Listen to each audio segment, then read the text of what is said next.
When I Have Fears bye John Keats. John कीट की ये पोइम बीए के इंग्लिश के कोर्स में शामिल है। बीए के स्टूडेंट्स ने पढ़ी होगी। इसके अलावा भी इंग्लिश लिटरेचर से वाबस्ता लोगों ने, स्टूडेंट्स ने इस पोइम को देखा होगा, पढ़ा होगा। जॉन कीट की और बहुत सी पोइट्री एमए इंग्लिश के कोर्स में शामिल है। बीएससी इंग्लिश सेमेस्टर 1 के कोर्स में, एडवांस रीडिंग स्किल्स के कोर्स में स्टूडेंट्स इसको पढ़ते हैं। तो इस पोइम में बहुत सारी बातें हैं एक्सप्लोर करने के लिए, लेकिन इससे पहले जॉन कीट को थोड़ा सा डिस्कस कर लें, क्योंकि जॉन कीट का इंट्रोडक्शन उर्दू लिटरेचर पढ़ाने वालों के यहाँ भी होता रहता है तज़किरा। रोमांटिक पोइट्स और सबसे कम एज 26 ईयर्स ओल्ड जब ये था, 26 साल की उम्र में इसका इंतकाल हुआ। इस हवाले से ये बहुत ज़्यादा सिंपैथी भी लोगों में इस हवाले से पाई जाती है जॉन कीट्स के लिए, कि ये वो इंग्लिश पोइट था जो बहुत ही कम उम्र में इस दुनिया से चला गया। तो जॉन कीट 8 साल की उम्र का था जब उसके फादर की डेथ हुई। 14 साल की उम्र को था कि उसकी माँ टीबी से उसकी डेथ हुई। 8 साल के बच्चे के लिए ये बर्दाश्त करना बहुत मुश्किल होता है, इस पर कंप्रोमाइज़ करना, इस पर सब्र तहम्मुल का मुजाहरा करना और इस गम को पी जाना, और इस गम की वजह से इंसान का जो अंदर टूटता है, इंसान ज़िंदगी में जो बेबस सा हो जाता है और जो एहसास महरूमी उसके अंदर पैदा होता है और उसकी तबीयत का बैलेंस जो ख़राब होता है, बहुत कम लोग होते हैं जो रेजिस्ट कर पाएँ इस सदमे के ख़िलाफ़। 8 साल का बच्चा जब उसका वालिद इस दुनिया से चला जाए, 14 साल की उम्र में अपनी आंखों के सामने अपनी माँ को मरते देखना, और एक 14 साल की उम्र के बच्चे के लिए उसकी माँ का टीबी से एक ख़तरनाक बीमारी की वजह से इंतकाल होना और बचपन ही में माँ बाप से महरूम हो जाना ज़िंदगी पर गहरे असर छोड़ता है। और इस दुख को वही शख्स समझ सकता है जिस पर यह दुख बीता हो। जॉन कीट्स ने लाइफ के अंदर सर्जन की प्रैक्टिस भी की, सर्जन का नॉलेज भी, इसकी प्रैक्टिस, और बहुत सारे लोगों के यहाँ रह के उसने ये काम भी सीखा, लेकिन उसने जल्द ये काम छोड़ दिया because he wanted to be a poet. उसने कहा कि मैं एक शायर बनना चाहता हूँ। इसके अलावा जॉन कीट ने अपने भाई टॉम को भी सर्व किया जो कि टीबी पेशेंट था। जॉर्ज इसके भाई उसके साथ मिलकर इन दोनों ने टॉम को भी सर्व करते रहे जो कि टीबी पेशेंट था, और ख़ुद भी जॉन कीट को बिलाखिर टीबी हो गया और टीबी से ही बाद अज़ां इसकी डेथ भी हुई। इसका भाई जॉर्ज अपनी वाइफ के साथ अमेरिका चला गया, इसको तन्हा छोड़ के। बीमारी उस वक्त टीबी, इसको भी इन्फेक्शन हो चुका था टीबी का, अपने भाई को सर्व करते साथ साथ। भाई का चले जाना, माँ बाप का ना होना और प्यार का ना मिल सकना, फ़ैनी जिसका जो रिकॉर्ड मिलता है जिससे इसको मोहब्बत थी, अपना प्यार हासिल ना कर सकना, भाई का चले जाना, माँ बाप का मर जाना, और फिर ख़ुद टीबी का पेशेंट बन जाना जो उस वक्त एक इनक्योरेबल डिज़ीज़ थी और बड़ी ख़तरनाक तकलीफ़ दे बीमारी थी। जॉन कीट्स के लिए सब सदमे बर्दाश्त करना आसान ना था। जॉन कीट्स अपने दुख, अपना गम 1821 में इसकी डेथ हुई, 1795 में इसकी बर्थ है। 1820 में ये इसको डेथ से पहले जो है इटली मूव करवाया गया, वो रोम चला गया, और वहाँ पे रोम में 1820 में उसको वहाँ मूव करवाया गया कि टेम्परेचर वहाँ का कुछ वार्म है तो टीबी पेशेंट के लिए शायद उसकी जो सेहत है, हेल्थ है, वो संभल पाए। लेकिन रोम जाने के 5 माह बाद ही जॉन कीट की डेथ हो गई। सारी उम्र सदमों में गुजारने वाला, मोहब्बत में नाकाम होने वाला शख्स, इंसानों की मोहब्बतों को तरसने वाला शख्स 26 साल की उम्र में इस दुनिया से चला गया।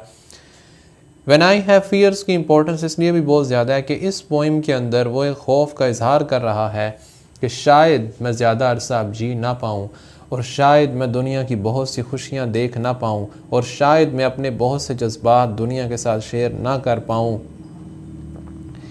When I have fears that I may cease to be, before my pen has gleaned my teeming brain, before high-piled books in charactery hold like rich garners the full ripened grain, when I behold upon the night-starred face huge cloudy symbols of a high romance, and think that I may never live to trace their shadows with the magic hand of chance, And when I feel fear creature of an hour, and when I feel fear creature of an hour, that I shall never look upon thee more, never have relish in the fairy part of unreflecting love.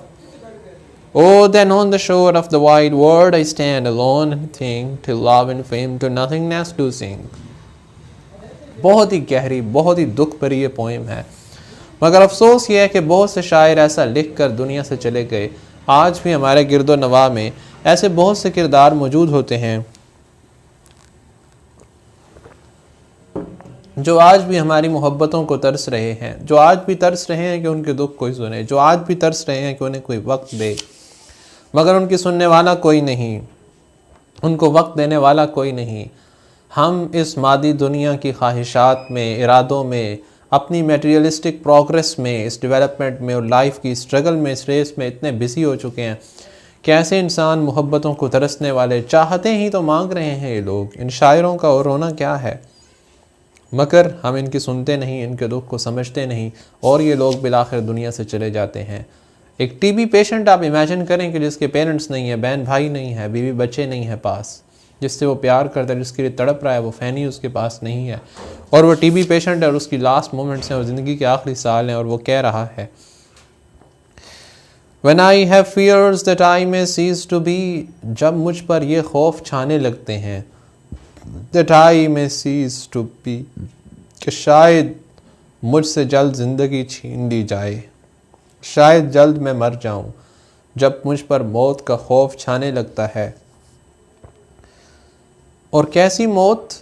शायर को खौफ किस चीज़ का है? मौत तो आनी है, वो दरअसल मौत से डर नहीं रहा, उसको खौफ इस शय का है कि before my pen has gleaned my teeming brain, इससे पहले कि मेरा कलम कलेक्ट कर ले, जमा कर ले उन चीज़ों को जो मेरे इस पके हुए दिमाग में, माइंड के अंदर जो ख्यालात भरे पड़े हैं, जो जमा हैं, जो कलेक्टेड हैं, मेरा कलम उन ख्यालात की दुनिया से चुन चुन के उन चीज़ों को जब तक इकट्ठा ना कर ले, मुझे खौफ है कि उससे पहले मैं मर जाऊंगा। बहुत से काम हैं जो शायर जिनकी तकमील चाहता है और उसे खौफ है कि उन कामों की तकमील किए बगैर उसको मौत अपनी लपेट में ले लेगी। वो कौन कौन से काम हैं? पहला तो ये कि इससे पहले कि मेरा कलम मेरे जहन के अफकार को, मेरे दिल के जज्बात को किताबों की सूरत तहरीर कर कर के इकट्ठा कर ले, मेरे कलम की नोक उस दिमाग में पके हुए अनाज को, उस पके हुए इल्म को, उस पके हुए ख्यालात और थॉट्स की उस दुनिया को, वो थॉट्स जो मैच्योर हो चुके हैं, वो इमोशंस जो मैं दुनिया तक पहुंचाना चाहता हूँ, मेरे कलम की नोक चुन चुन के उन थॉट्स को जब तक इकट्ठा ना कर ले, मुझे खौफ है कि मैं उससे पहले मर जाऊंगा। Before high piled books in charactery, इससे पहले कि मैं किताबों का अंबार न लगा दूँ अलमारियों के अंदर, जिस तरह से ये किताबें यहाँ पर एक तरतीब से पड़ी हैं, इससे पहले कि मेरा कलम मेरे अफकार की दुनिया से पॉइंट्स निकाल निकाल के इतनी शायरी लिख दे, इतनी किताबें लिख दे कि वो अलमारियों में सजा के रखी जाएं दुनिया भर की लाइब्रेरीज़ में, इतनी किताबों से मैं भर दूँ अलमारियों को, लाइब्रेरीज़ को। Before high piled books in charactery, ऐसे पड़ी हों किताबें अलमारियों के अंदर, hold like rich garners the full ripened grain, जैसे बड़े बड़े गोदामों के अंदर पका हुआ अनाज और गल्ला पड़ा होता है, यूं गोदाम जैसे गले से भर जाते हैं, यूं मेरे जहन के अंदर पका हुआ अनाज, जहन के अंदर पकी हुई थॉट्स, वो इमोशंस, वो जज्बात, मेरा कलम उनको जब तक अहाता तहरीर में ना ला ले और वो तहरीरों की सूरत, वो ख्यालात जब तक अलमारियाँ किताबों की भर न दें, मुझे खौफ है कि मैं इतना कुछ लिखे बिना इस दुनिया से चला जाऊंगा। When I behold upon the night starred face, जब मैं रात के तारों भरे चेहरे को देखता हूँ। क्या खूबसूरत बात यहाँ पे जॉन कीट्स ने कही, और ये बिल्कुल ऐसे जैसे साहिर लुधियानवी ने कहा कि मगर ए काश देखें वो मेरी पुरसोज रातों को, मैं जब तारों पे नजरें गाड़ कर आंसू बहाता हूँ, तसव्वुर बन के भूली वारदातें याद आती हैं, तो सोजो दर्द से पहरों दिल मिलाता हूँ। ये वही जज्बा है, वही स्पिरिट है। When I behold upon the night starred face, जब मैं रातों को आसमान पे बुलंदी ऊपर देखता हूँ और तारों देखता है। और 3 दफ़ा ये when कैसे आया? When I have fears जब मुझ पर यह खौफ छाने लगता है कि शायद मैं मर जाऊं इससे पहले कि मेरा कलम मेरे जहन में मौजूद ख़यालात को अहाते तहरीर में लाकर इतनी किताबें भर दे कि वो अलमारियों में यूं पड़ी हों जैसे अनाज या गल्ले से भरा हुआ एक गोदाम होता है। तो इस तरह से इससे पहले मुझे खौफ है कि इससे पहले कि वो अलमारियाँ यूँ भर जाएं किताबों से, मेरे ख़यालात में जो कुछ है जब मैं वो अहाता तहरीर में लाऊं तो, और वो ऐसे पड़ी हों जैसे गले से भरा हुआ एक गोदाम। When I behold upon the night starred face, और जब मैं रात को आसमान की तरफ, तारों भरे आसमान को जब मैं रात को देखता हूँ, huge cloudy symbols of a high romance, किसी बहुत बड़े रोमांस के ये सारे सिम्बल्स, ये चाँद, ये सितारे, आसमान और इनमें बसने वाली ये दुनिया, यूँ लगता है किसी बहुत बड़े रोमांस के सिम्बल्स हैं ये सब, natural elements. And think that I may never live to trace, तो मैं ये सोचता हूँ कि इन तारों के पीछे बसने वाले है कोई छुपा रोमांस, इनके पीछे बसने वाले कोई राज, इन तारों के पीछे की दुनिया को शायद मैं कभी ट्रेस न कर पाऊँ, शायद मैं कभी तलाश न कर पाऊँ, शायद मैं इस मंज़र को कभी जान ना पाऊँ, शायद मैं कभी ज़िंदा न रहूँ कि ये जान सकूँ, शायद ज़िंदगी मुझे मोहलत न दे कि मैं ज़िंदगी में ये सब कुछ देख सकूँ, समझ सकूँ, इन राज़ों को जानने की और इन फितरत में छुपी इन चीज़ों को, इन मोहब्बतों के राज एक्सप्लोर करने के लिए शायद ज़िंदगी मुझे मोहलत न दे। That I may never live to trace their shadows with the magic hand of chance, शायद मुझे चांस, नेचर, तकदीर मुझे ये मौका न दे कि मैं इसके जादुई हाथों से इनके साए तलाश कर पाऊँ कि इनके शैडोज़ कहाँ हैं, ये दिखाई देने वाले ये रोमांटिक सिम्बल्स, इनके शैडोज़ कहाँ हैं। एंड व्हेन आई फील, और जब मैं ये महसूस करता हूँ, फेयर क्रिएचर ऑफ एन और, ए लम्हे भर की खूबसूरती, फेयर क्रिएचर ऑफ एन और, ए खूबसूरत मखलूक, फेयर क्रिएचर, शायद इससे ये फ़ैनी की बात कर रहा है अपनी बिलवड की, क्या खूबसूरत मखलूक, ऑफ एन और, क्या के जॉन कीट ने गहरे दुख का इजहार किया। इसको पता है कि इसकी बिलवड मॉर्टल है, इसको पता है कि ये लव मॉर्टल है, फना हो जाने वाला है। फ्री क्रिएचर ऑफ एन और, एक लम्हे भर की जो खूबसूरत मखलूक हो, तुमने भी हमेशा नहीं रहना। जैसे अमीर खुसरो ने कहा कि हुस्न तू देर न बायद जुज़े खुसरो रफ्ती, हुस्न तू देर न बायद जुज़े खुसरो रफ्ती, जब तू खुसरो के पास से चला जाएगा तो तेरा हुस्न ज़्यादा देर तक नहीं रहेगा। हुस्न तू देर न बायद जुज़े खुसरो रफ्ती, गुल बसे देर न मानद जो शुद अज़ खार जुदा, फूल जब कांटे से जुदा हो जाए तो ज़्यादा देर नहीं रहता। जॉन कीट को भी इस हकीकत का इदराक है कि इसकी बिलवड वो तो लम्हे भर की ब्यूटी है। क्रिएचर ऑफ एन और, फेयर क्रिएचर ऑफ एन और, आरसी हुस्न है। that I shall never look upon thee more, THEE ये जॉन कीट्स के टाइम पीरियड की पोइटिक एक्सप्रेशन है यू का, that I shall never look upon you more, कि मैं तुम्हें मज़ीद देख नहीं पाऊँगा, मैं तुम्हें ज़्यादा अरसा मज़ीद देख नहीं पाऊँगा। एक लम्हे भर की है खूबसूरत मखलूक, जब मैं ये महसूस करता हूँ कि मैं तुम्हें फिर देख नहीं पाऊँगा। नेवर हैव रेलिश, और ना मैं इंजॉय कर पाऊँगा कभी, in the faery power of unreflecting love, इस बेमिसल मोहब्बत की जादुई ताकत को मैं इंजॉय नहीं कर पाऊँगा, फिर कभी इंजॉय नहीं कर पाऊँगा। अनरिफ्लेक्टिंग लव, जिसका कोई रिफ्लेक्शन ना हो, बेमिसाल मोहब्बत, ये बेनज़ीर मोहब्बत। अब उसने जो गम गिनवाए हैं कि इससे पहले मौत हो जाएगी कि मेरा कलम मेरी सारी बातों को, मेरे ख़यालात की दुनिया को, जज्बात की दुनिया को अहाता तहरीर में लाकर किताबें भर सके, और वो किताबें फिर एक अनाज से भरे गोदाम की तरह लाइब्रेरियों की ज़ीनत बने, अलमारियों की ज़ीनत बने। ये सब कुछ करने से पहले लगता है कि मैं दुनिया से चला जाऊंगा। हमें बहुत दफ़ा ज़िंदगी में एहसास होता है कि हम बहुत कुछ करना चाहते हैं, लेकिन एक खौफ मौत का तारी रहता है। मौत एक तल्ख हकीकत है जिससे कोई नहीं बच सका, लेकिन जॉन कीट्स के सदमे और उसका ये ख्याल कि शायद मौत मुझे बहुत कुछ करने ना देगी, शायद वो ज़िंदा बच जाता तो बहुत सारी किताबें लिखता, बहुत सारी शायरी लिखता, कितने जज्बात और कितने सदमे और कितनी बातें और कितनी हकीकतें वो अपने साथ कब्र में ले गया होगा। तो उसने जो खौफ किनवाए कि कलम जब तक एक हाथ तहरीर में न ले आए और फितरत के नज़ारों के पीछे छुपे, जब मैं तारों भरा आसमान देखता हूँ तो इनके अंदर छुपे रोमांसेस और छुपे सीक्रेट्स को मैं एक्सप्लोर करने से पहले शायद इस दुनिया से चला जाऊँ। और मुझे लगता है कि मैं ज़्यादा जी नहीं पाऊँगा कि मैं तुम्हें देख पाऊँ, और इस मोहब्बत को भी मैं ज़्यादा अरसा शायद एंजॉय नहीं कर पाऊँगा। जॉन कीट को ये सदमा था कि इसकी मोहब्बत और उसकी बिलवड शायद उसे हासिल ना हो पाए। Oh, then on the shore of the wide world I stand alone। ये वो गहरा दुख है जिसने हर ज़माने, हर खित्ते, हर ज़बान के शायर को, राइटर को, हर मोहब्बत करने वाले को, हर इंसानियत के दर्द रखने वाले को, ये गम अक्सर व बेशतर इसमें मुब्तला रहे लोग, और बहुत सारे इंसान इस दुख में मुब्तला हैं।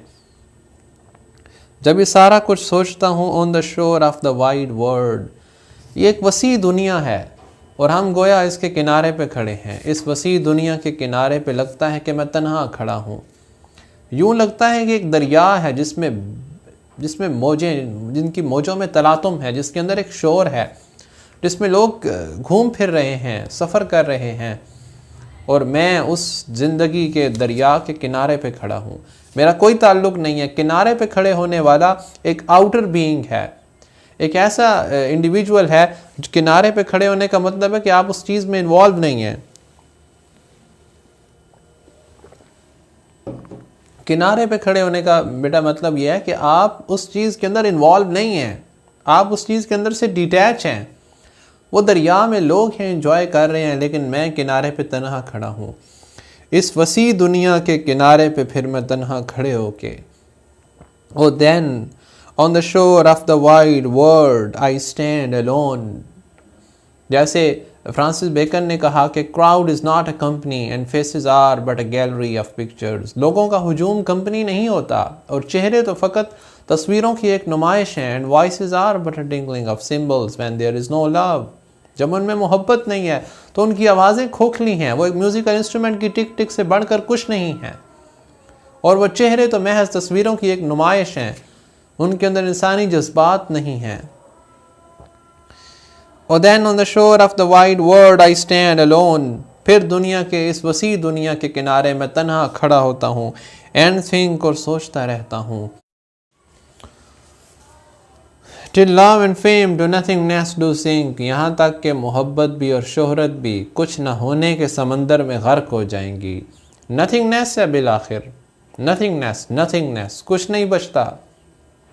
इंसान सो साजिशें करे, चालें चले, शोहरत, नामो नमूद, दुनियावी तरक्की, मालो असबाब, कितनी ही स्ट्रगल कर ले अपना नाम बनाने के लिए, कुछ नहीं बचता। अब दो ही चीज़ें उसने कही ना कि फेम, शोहरत, कि शायद मैं शायरी लिखता, किताबें भर देता, लेकिन कहते हैं कि किनारे पे खड़ा हूँ और ये सब कुछ नहीं हो सकता, शायद मुझे मौत आ जाएगी, और मैं ये सारा कुछ जो सोच रहा हूँ ये ऐसे कैसे रह जाएगा। ये सारी शोहरत, ये नाम, ये पोइट्री, ये सब कुछ नथिंगनेस के समंदर में डूब जाएगा और मैं किनारे पे खड़ा रहूँगा, मेरे हाथ कुछ नहीं आएगा।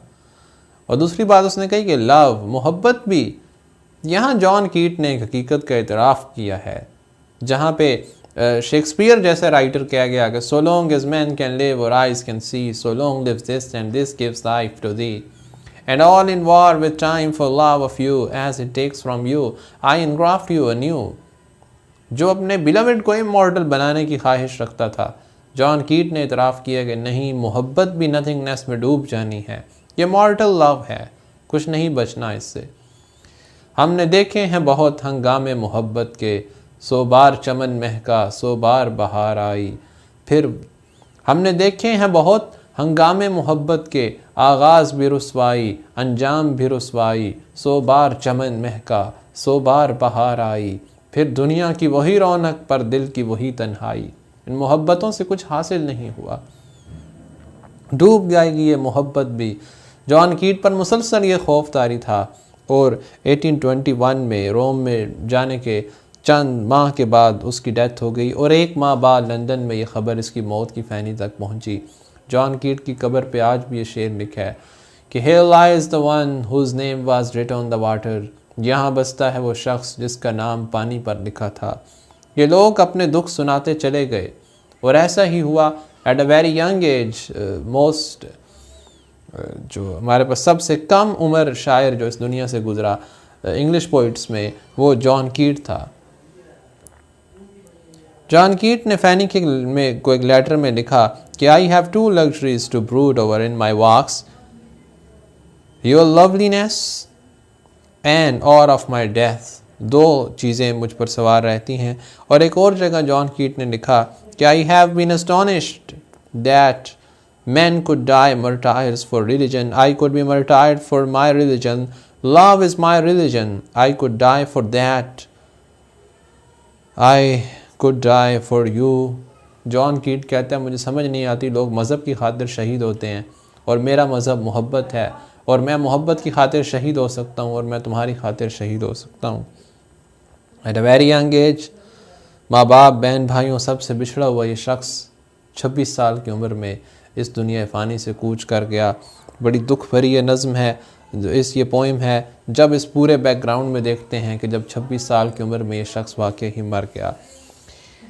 अगर हम ये जावेद नामा जो अल्लामा इकबाल की पोइम जहाँ से स्टार्ट होती है उसके पहले दो शेरों को देखें तो इकबाल के यहाँ भी एक दुख और दर्द जो इकबाल ने यूनिवर्सल प्रॉब्लम जिसकी तरफ इशारा किया मैन के साथ जो है, आदमी अंदर जहाने हफ्त रंग हर ज़मान कर में फ़ुग़ा मानिंद चंग, आरज़ूए हम नफस मी सोज़दश नौलहाए दिल नवाज आमोज़दश। आदमी अंदर जहान हफ्त रंग, ये जो 7 रंगों का जहान है, ये जो वसी दुनिया है, इंसान और एक तरफ ये वसी दुनिया। इकबाल ने यहाँ से बात शुरू की कि इतनी वसी कायनात के अंदर बसने वाला इंसान मैन, आदमी अंदर जहान हफ्त रंग हर ज़मान घर में फ़ुग़ा मानिंद चंग, हर लम्हा वो चंग की तरह सितार की तरह घर में फ़ुग़ा रहता है, आहो फरियाद करता रहता है। हर लम्हा सितार की तरह उससे दर्द भरे नगमे निकलते हैं, चीखो पुकार निकलती है, आहो फ़ुग़ा निकलती है। इंसान इस दुनिया में हर लम्हा गम में, दुख में, तकलीफ़ में, रोते चीखते चिल्लाते आहो फ़ुग़ा में रहता है। और जॉन कीट इसकी एक मिसाल है इंसान की इस तड़प की। इकबाल इसको किस तरफ लेके जाते हैं कि ये तड़प इंसान में क्यों है। आरज़ूए हम नफस मी सोज़दश, आरज़ूए हम नफस, ये है वो आरज़ू, ये है वो तकलीफ़, ये है वो गम, ये है वो हसरत कि इंसान को कोई ऐसा मिले जो उसका हम नफस हो, जिसे इंग्लिश में आप टर्म यूज़ करते हैं सोल मेट। तो इंसान के उसके मन को समझने वाला, उसको कोई महरम राज मिले जो उसकी तबीयत से आशना हो, जो उसके असल मसाइल से आशना हो, जो उसको लगे कि वो मेरे जैसा है, जिससे वो सब कुछ कह सके, काश कोई होता। इंसान की ये तड़प, ये आरज़ू उसको जलाए रखती है। आरज़ूए हम नफस मी सोज़दश, इंसान को अंदर से तबीयत को जलाए रखती है ये तड़प, ये आरज़ू, ये प्यास कि कोई हम नफस मिल जाए। अब ये हम नफस की तलाश औलिया और नेक बंदों और मिस्टिक इस्लामिक स्पिरिचुअल्स के यहाँ खुदा की मोहब्बत की सूरत में हो सकती है। ये हम नफस की तलाश किसी अच्छे दोस्त की तलाश में हो सकती है। तड़प, ये हम नफस किसी के लिए उसकी बिलवेड, उसकी महबूबा वर्ल्डली लव में हो सकती है। किसी भी फार्म मोहब्बत ये रूप बदल सकती है। ये आरज़ू, ये तड़प, इसके ऑब्जेक्ट्स, इसकी डायरेक्शंस चेंज हो सकती हैं, लेकिन ये तड़प है जिसने इंसान को बेकरार रखा हुआ है। ये वो आग है जो इंसान के मन में जल रही है, जो उसकी तबीयत को हर लम्हा बेचैन किए हुए है, बेकरार रखे हुए है, जिसकी वजह से इंसान का किसी काम काज में दिल नहीं लगता, वो अपने रूटीन की एक्शंस परफॉर्म नहीं कर पाता, उसकी रूटीन लाइफ की डिस्टर्ब हो जाती है। इंसान जब तक सेटिस्फेक्शन उसकी सोल की ना हो, इंसान की सोल डिससेटिस्फाइड है।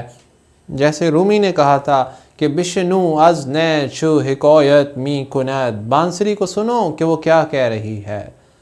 बिशनु अज ने छु हिकायत मी कुनद वाज जुदाई है शिकायत मी कुनद, वो बहुत बड़ी जुदाइयों के किस्से और दर्द बयान कर रही है, कुछ दुख वो बयान कर रही है। तो इसी तरह इंसान इस तड़प में रहता है। और सूए हम नफस मी सोज़दश, नौलहाए दिल नवाज़ आमोज़दैश, और उसको हर लम्हा दिल को महव कर देने वाले नगमे से ना जो है वो सिखाती रहती है और उसको जलाए रखती है इंसान कोई आरज़ू, कोई हम नफस मिले। और व्हेन आई हैव फियर्स में इंसान जॉन कीट पे जहाँ मौत का गम सवार है वहाँ गहरे दुख का भी उसने इजहार किया है कि on the shore of the wide world I stand alone, इस वसी दुनिया के किनारे मैं तन्हा खड़ा हूँ। ये उसका तन्हाई का गम आज भी कई इंसानों को खाए जा रहा है और हम उन इंसानों को मोहब्बत, प्यार, केयर और वक्त देने को तैयार नहीं। ऐसे ही ये पोइट्स, ये लोग इस दुनिया से चले गए और इंसान जब मर जाता है तो उसकी कदर होती है। जब दुनिया से चला जाता है और आखिरी सांसों में होता है तो सब लोग आ जाते हैं उसका ख्याल रखने के लिए, लेकिन इंसान जब ज़िंदा होते हैं तो वो शख्स कहता रहा, तड़पता रहा, मगर उसका हाथ थामने वाला कोई नहीं था। Thank you very much. Goodbye, take care.